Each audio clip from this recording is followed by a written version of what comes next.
আমি কিন্তু আপনাদেরই সন্তান, এই এলাকার সন্তান। আপনারা যেমন এই এলাকায় থাকেন, আমিও এই এলাকায় থাকি, এই এলাকার সন্তান। যেহেতু আমি আপনাদেরই সন্তান, আমার কষ্টের কথা, সুবিধা অসুবিধার কথা আমি আপনাদেরকে বলবো। আপনারা যেমন আমাকে বলবেন, আমার সুবিধা অসুবিধার কথা আমি আপনাদের সামনেই তুলে ধরতে চাই। আপনারা জানেন যে আমি একটি দলের দায়িত্বে আছি। আমি হয়তো এই আগামী 2 দিন পর থেকে নির্বাচনের কাজ শুরু হবে। আমি হয়তো সারাক্ষণ এখানে থাকতে পারবো না, স্বাভাবিক দায়িত্বের কারণে আমাকে হয়তো দেশের বিভিন্ন জায়গায় যেতে হবে।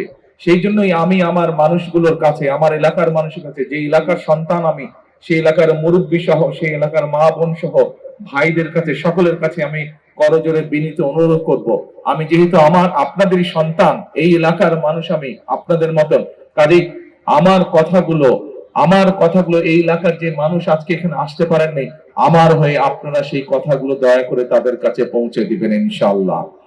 আমি কি আমার ভাই বোন মা বোনদের কাছে এটা প্রত্যাশা করতে পারে? ইনশাআল্লাহ, ইনশাআল্লাহ। আর কথা হচ্ছে একটাই, আমরা এই এলাকার মানুষ, আমরা যদি সকলে, আপনারা যেরকম বহু মানুষ এই এলাকায় ছোট থেকে বড় হয়েছেন, আমিও এই এলাকায় ছোট থেকে বড় হয়েছি। প্রিয় ভাই বোনেরা, আমরা যদি ঐক্যবদ্ধ থাকি একসাথে, তাহলে এই এলাকার যে সমস্যাগুলো আপনাদের কাছে আছে, আইন শৃঙ্খলার কথা বলেন, রাস্তাঘাটের সমস্যা বলেন, শিক্ষার সমস্যা বলেন, যেই সমগ্র সমস্যাগুলো আছে, আমরা সকলে মিলে ইনশাআল্লাহ ইনশাআল্লাহ ইনশাআল্লাহ এই সমস্যার সমাধান করতে পারবো। আপনাদের উপরে কেউ যদি কষ্ট দিয়ে রাখে, কেউ যদি অত্যাচার নির্যাতন করে থাকে, তাদের বিরুদ্ধে আমরা শাস্তিমূলক ব্যবস্থা গ্রহণ করতে পারবো।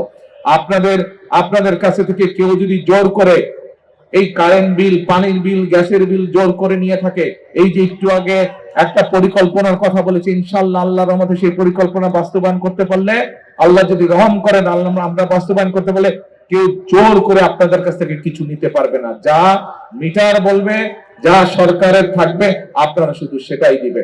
কিন্তু এই কাজগুলো যদি বাস্তবায়ন করতে হয়, প্রিয় ভাই বোনেরা, আপনাদের এই এলাকার সন্তানকে আপনাদের সহযোগিতা করতে হবে, আপনাদেরকে আমার পাশে থাকতে হবে। আপনারা যদি আমার পাশে থাকেন, আমরা যদি একসাথে ঐক্যবদ্ধ থাকি, ইনশাআল্লাহ ইনশাআল্লাহ এই এলাকার সমস্যার সমাধানগুলো আমরা ধীরে ধীরে শেষ করে ফেলতে পারবো।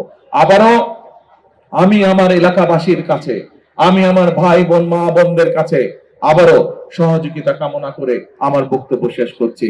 আমি যেহেতু আপনাদের কাছে থাকতে পারবো না, প্রথমেই বলেছি, একটি দায়িত্বে যেহেতু আছে, আমাকে সারা দেশে যেতে হবে, সেই জন্য আমি আপনাদের কাছে ক্ষমা চেয়ে যাচ্ছি।